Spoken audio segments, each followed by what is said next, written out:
The Esquimaux Maiden's Romance by Mark Twain. "Yes, I will tell you anything about my life that you would like to know, Mr. Twain," she said, in her soft voice, and letting her honest eyes rest placidly upon my face, "for it is kind and good of you to like me and care to know about me." She had been absently scraping blubber grease from her cheeks with a small bone knife, and transferring it to her fur sleeve, while she watched the aurora borealis swing its flaming streamers out of the sky and wash the lonely snow-plain and the templed icebergs with the rich hues of the prism, a spectacle of almost intolerable splendor and beauty. But now she shook off her reverie and prepared to give me the humble little history I had asked for. She settled herself comfortably on the block of ice which we were using as a sofa, and I made ready to listen. She was a beautiful creature. I speak from the Esquimaux point of view. Others would have thought her a trifle overplump. She was just 20 years old, and was held to be by far the most bewitching girl in her tribe. Even now, in the open air, with her cumbersome and shapeless fur coat and trousers and boots and vast hood, the beauty of her face was at least apparent, but her figure had to be taken on trust. Among all the guests who came and went, I had seen no girl at her father's hospitable trough who could be called her equal. Yet she was not spoiled. She was sweet and natural and sincere, and if she was aware that she was a belle, there was nothing about her ways to show that she possessed that knowledge.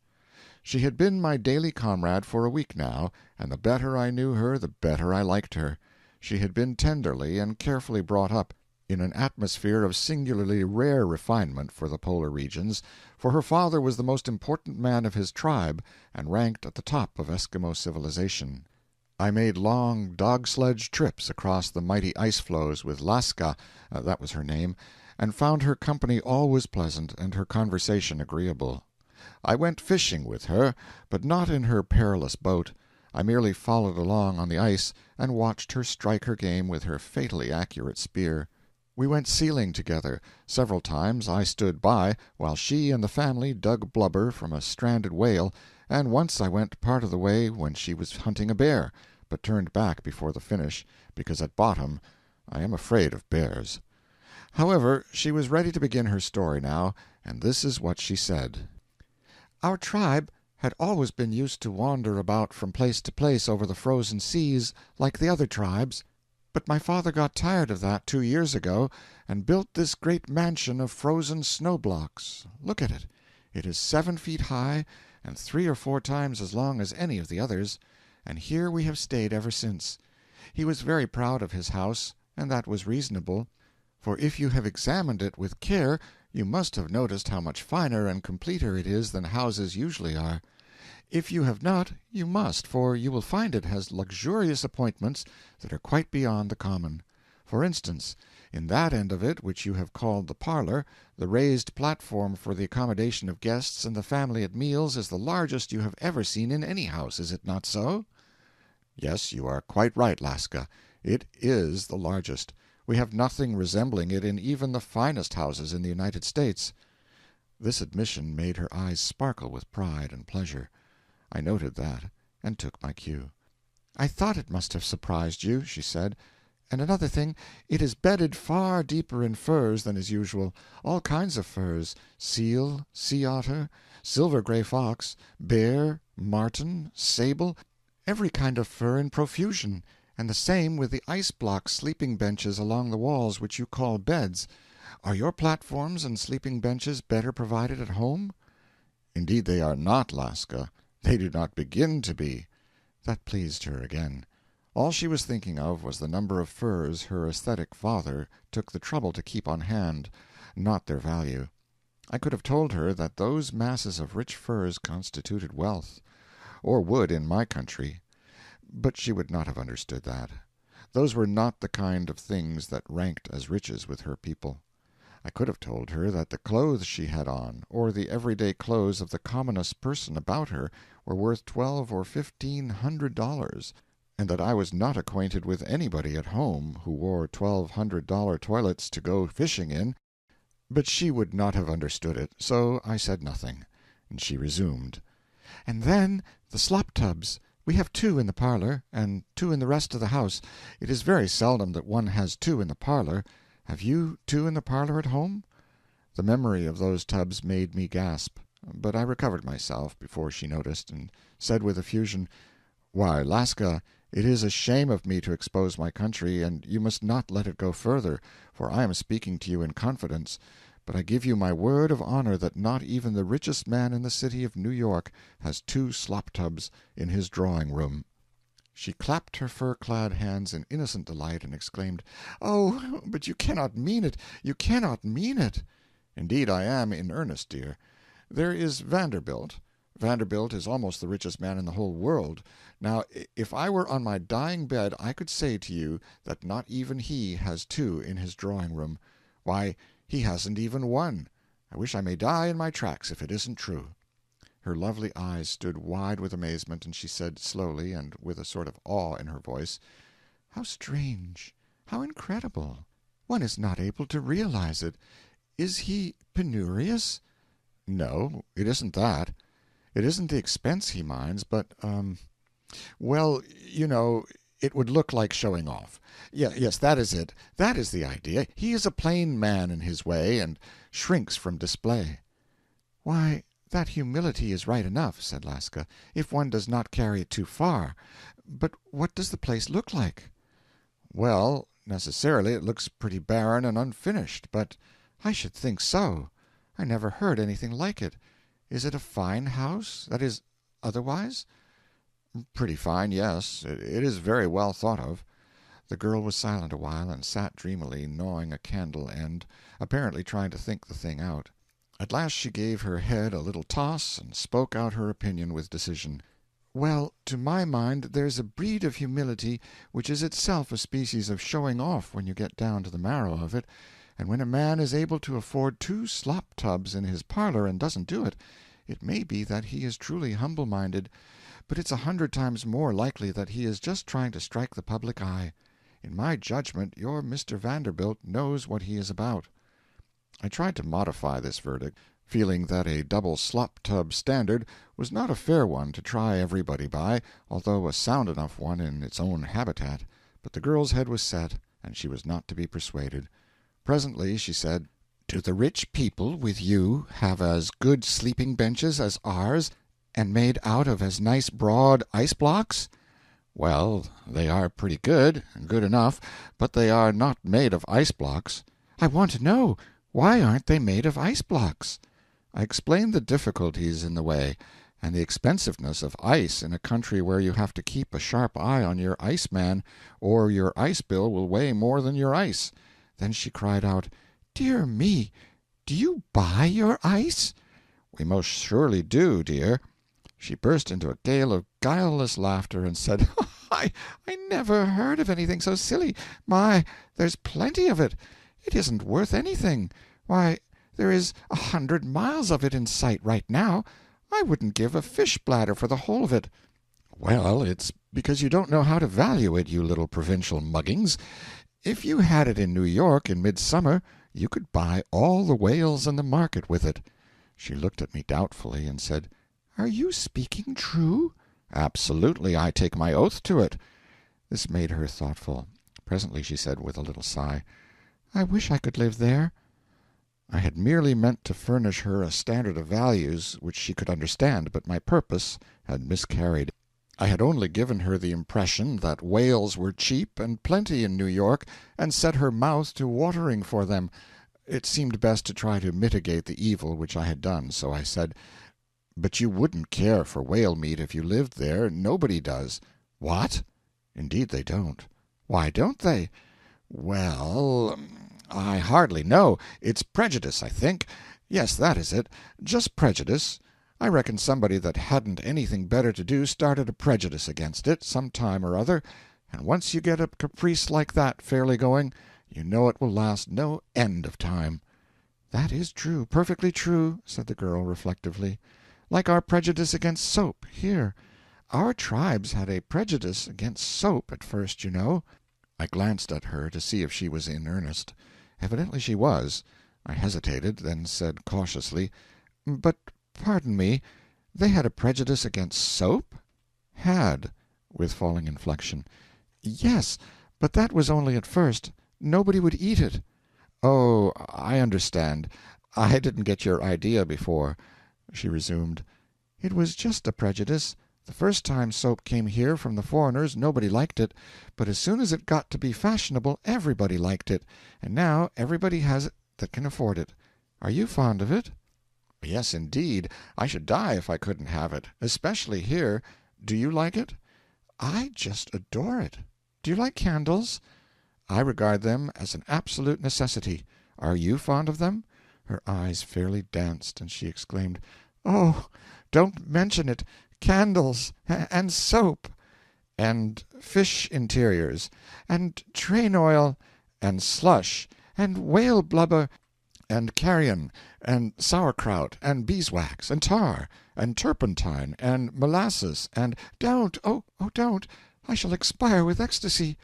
"And then serve it all up in a slush bucket, and invite the neighbors and sail in." But this vision of an ideal feast was too much for her, and she swooned away, poor thing. I rubbed snow in her face and brought her to, and after a while got her excitement cooled down. By and by she drifted into her story again. "So we began to live here in the fine house, but I was not happy. The reason was this: I was born for love. For me there could be no true happiness without it. I wanted to be loved for myself alone. I wanted an idol, and I wanted to be my idol's idol. Nothing less than mutual idolatry would satisfy my fervent nature. I had suitors in plenty, in over plenty, indeed, but in each and every case they had a fatal defect. Sooner or later I discovered that defect. Not one of them failed to betray it. It was not me they wanted, but my wealth." "Your wealth?" "Yes, for my father is much the richest man in this tribe, or in any tribe in these regions." I wondered what her father's wealth consisted of. It couldn't be the house. Anybody could build its mate. It couldn't be the furs. They were not valued. It couldn't be the sledge, the dogs, the harpoons, the boat, the bone fish hooks and needles, and such things. No, these were not wealth. Then what could it be that made this man so rich and brought this swarm of sordid suitors to his house? It seemed to me, finally, that the best way to find out would be to ask. So I did it. The girl was so manifestly gratified by the question that I saw she had been aching to have me ask it. She was suffering fully as much to tell as I was to know. She snuggled confidentially up to me and said, "Guess how much he is worth." "You never can." I pretended to consider the matter deeply, she watching my anxious and laboring countenance with a devouring and delighted interest, and when at last I gave it up and begged her to appease my longing by telling me herself how much this polar Vanderbilt was worth, she put her mouth close to my ear and whispered impressively, "22 fish hooks, not bone, but foreign, made of real iron." Then she sprang back dramatically to observe the effect. I did my level best not to disappoint her. I turned pale and murmured, "Great Scott!" "It's as true as you live, Mr. Twain." "Lasca, you are deceiving me. You cannot mean it." She was frightened and troubled. She exclaimed, "Mr. Twain, every word of it is true, every word. You believe me, you do believe me now, don't you? Say you believe me. Do say you believe me." Well, yes, I do. I am trying to. But it was all so sudden and prostrating.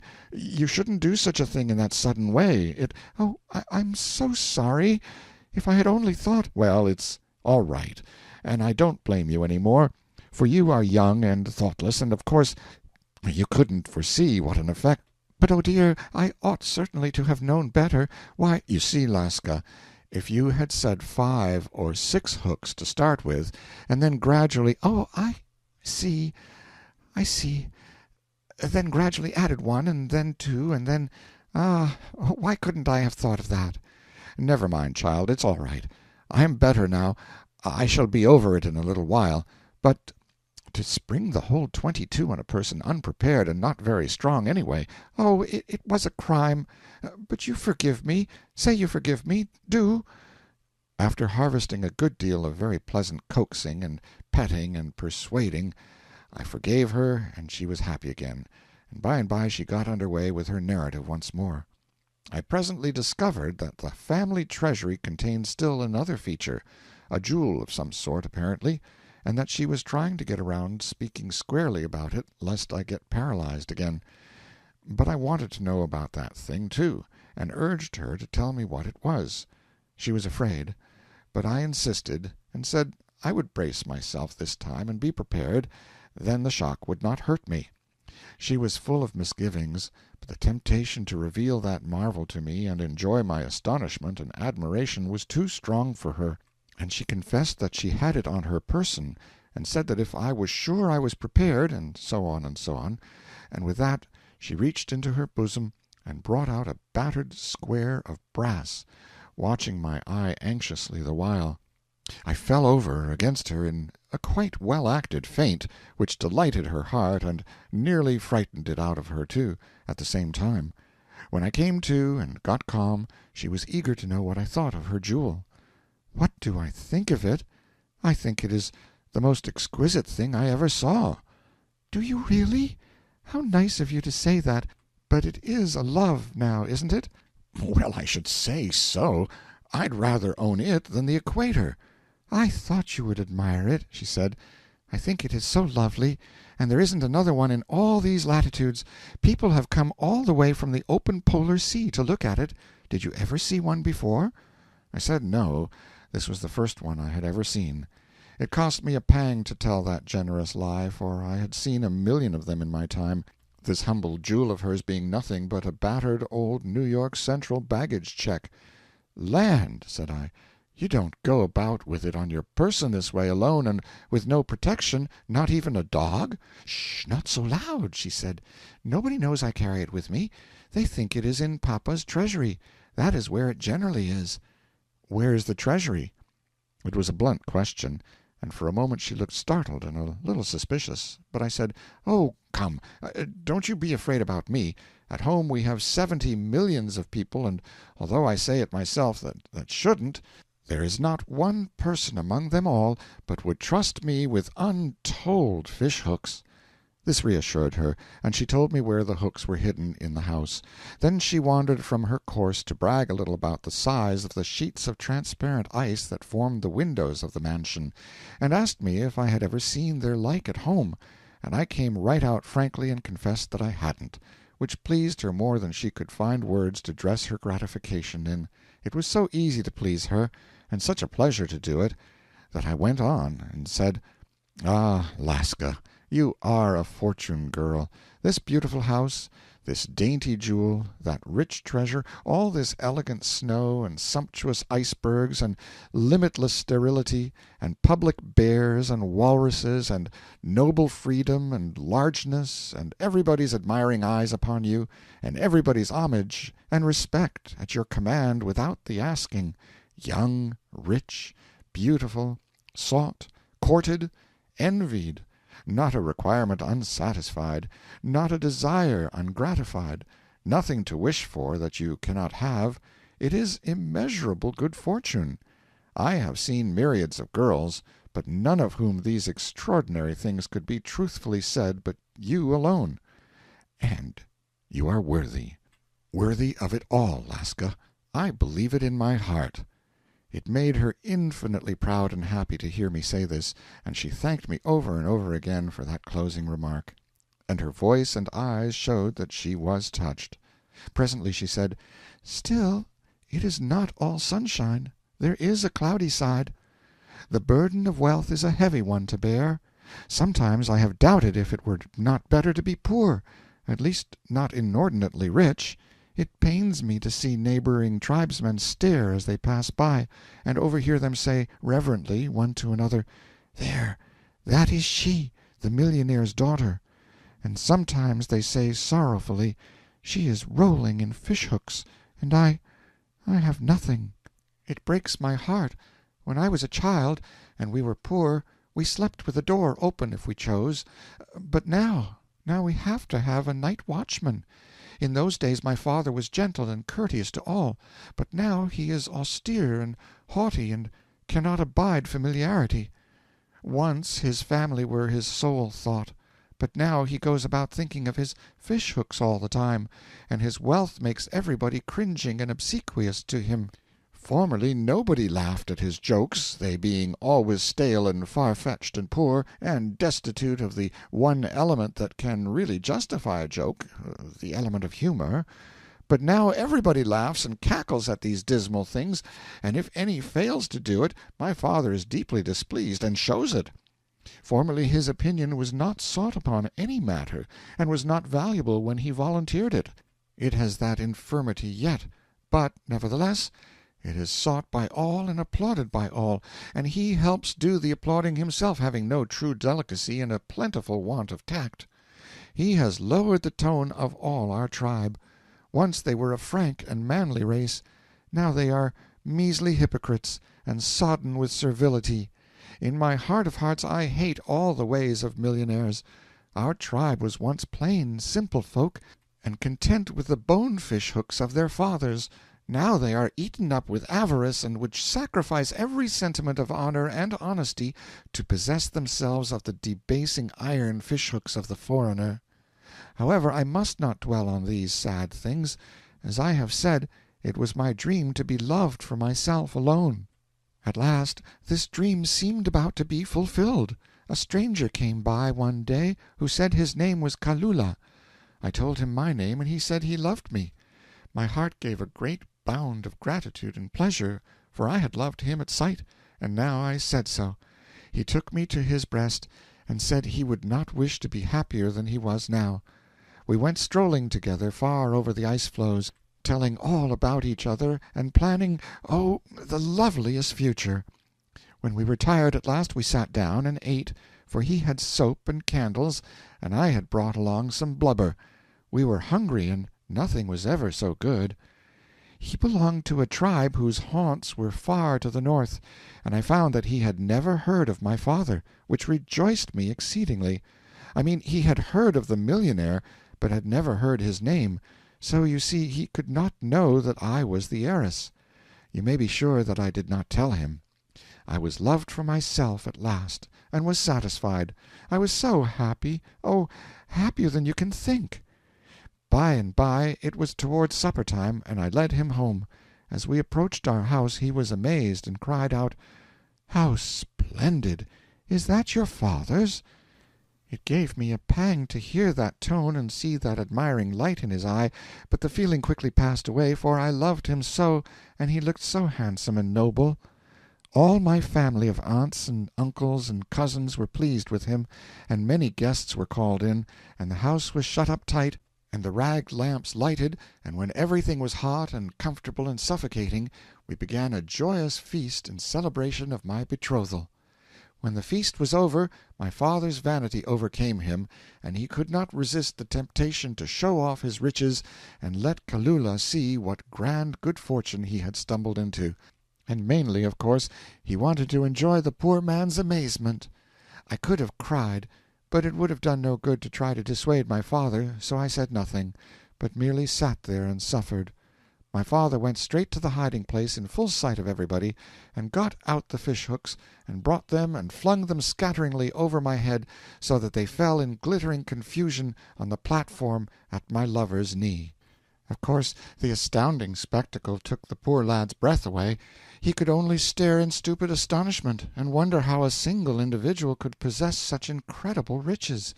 Then presently he glanced brilliantly up, and exclaimed, "Ah, it is you who are the renowned millionaire."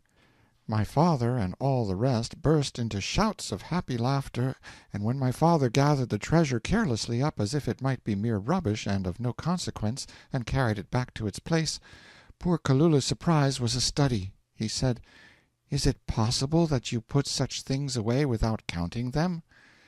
My father delivered a vainglorious horse-laugh, and said, "Well, truly, a body may know you have never been rich, since a mere matter of a fish-hook or two is such a mighty matter in your eyes.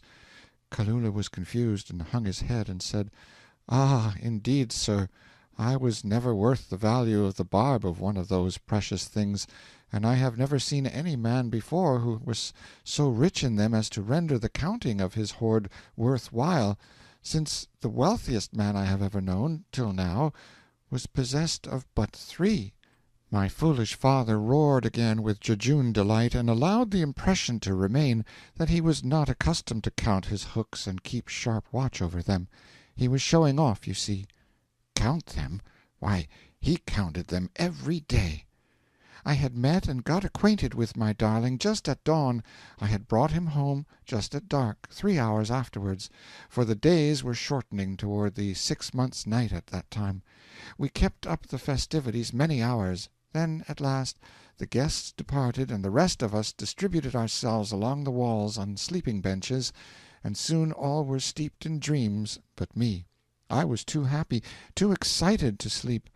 After I had lain quiet a long, long time, a dim form passed by me, and was swallowed up in the gloom that pervaded the farther end of the house.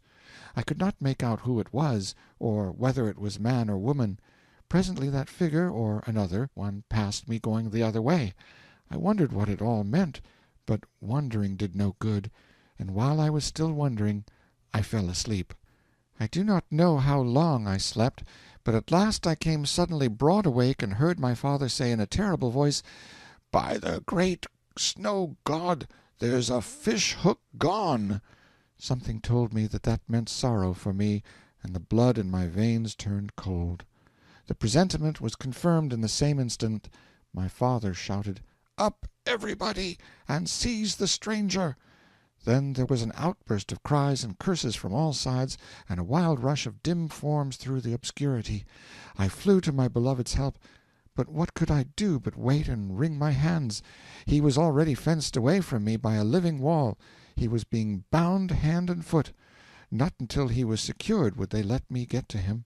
I flung myself upon his poor insulted form, and cried my grief out upon his breast, while my father and all my family scoffed at me and heaped threats and shameful epithets upon him. He bore his ill usage with a tranquil dignity which endeared him to me more than ever, and made me proud and happy to suffer with him and for him. I heard my father order that the elders of the tribe be called together, to try my Kalula for his life. "What!" I said, "before any search has been made for the lost hook?"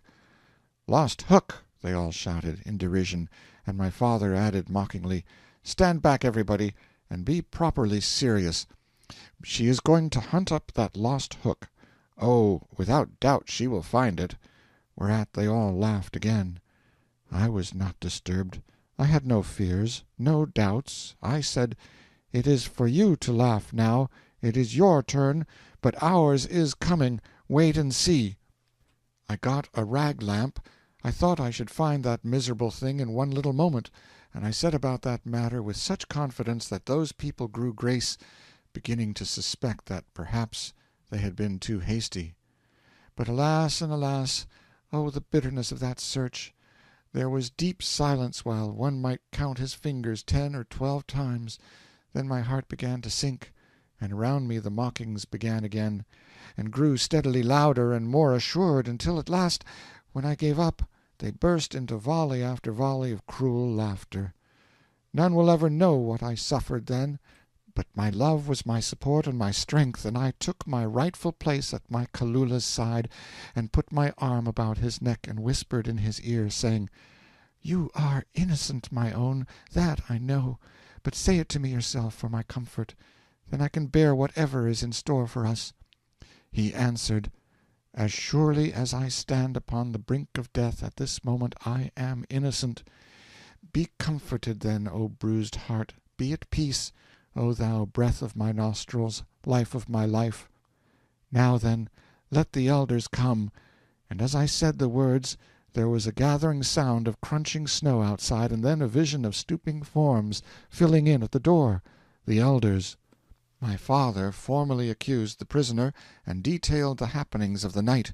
He said that the watchman was outside the door, and that in the house were none but the family and the stranger. Would the family steal their own property? He paused. The elders sat silent many minutes. At last one after another said to his neighbor, "This looks bad for the stranger." Sorrowful words for me to hear. Then my father sat down. Oh, miserable, miserable me! At that very moment I could have proved my darling innocent, but I did not know it. The chief of the court asked, "Is there any here to defend the prisoner?" I rose and said, "Why should he steal that hook, or any, or all of them? In another day he would have been heir to the whole." I stood waiting.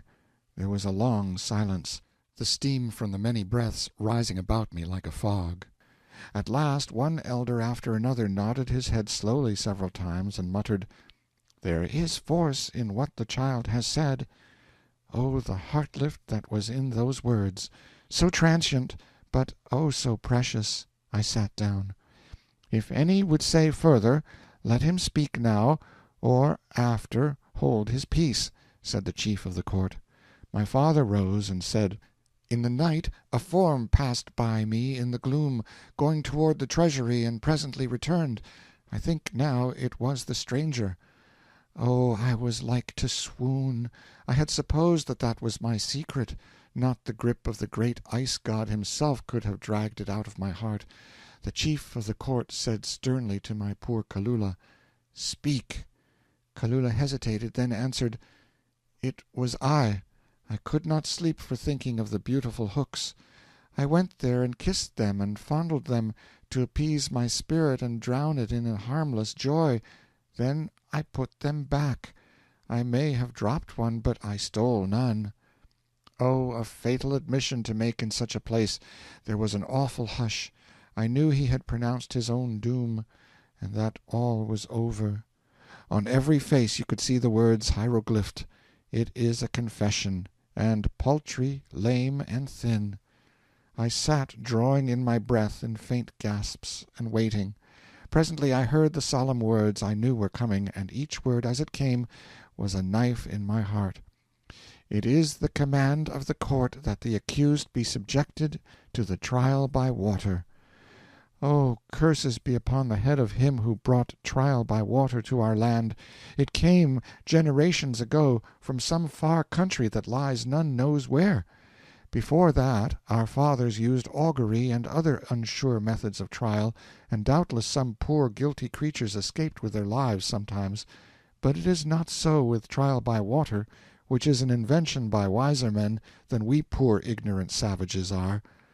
By it the innocent are proved innocent, without doubt or question, for they drown; and the guilty are proven guilty with the same certainty, for they do not drown. My heart was breaking in my bosom, for I said, 'He is innocent, and he will go down under the waves, and I shall never see him more.' I never left his side after that. I mourned in his arms all the precious hours, and he poured out the deep stream of his love upon me, and oh, I was so miserable, and so happy. At last they tore him from me, and I followed, sobbing, after them, and saw them fling him into the sea. Then I covered my face with my hands. Agony! Oh, I know the deepest deeps of that word. The next moment the people burst into a shout of malicious joy, and I took away my hands, startled. Oh, bitter sight! He was swimming!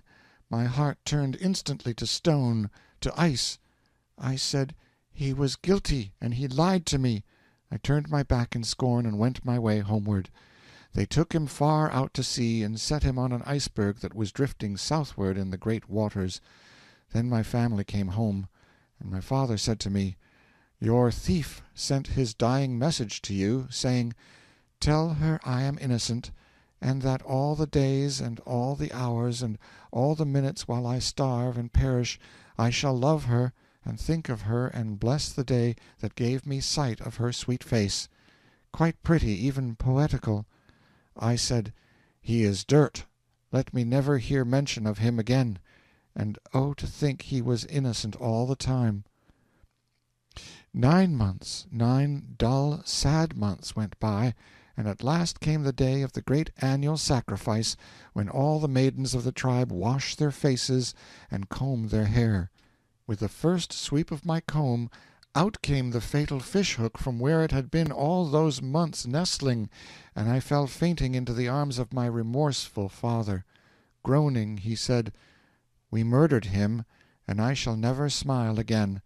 He has kept his word. Listen, from that day to this not a month goes by that I do not comb my hair.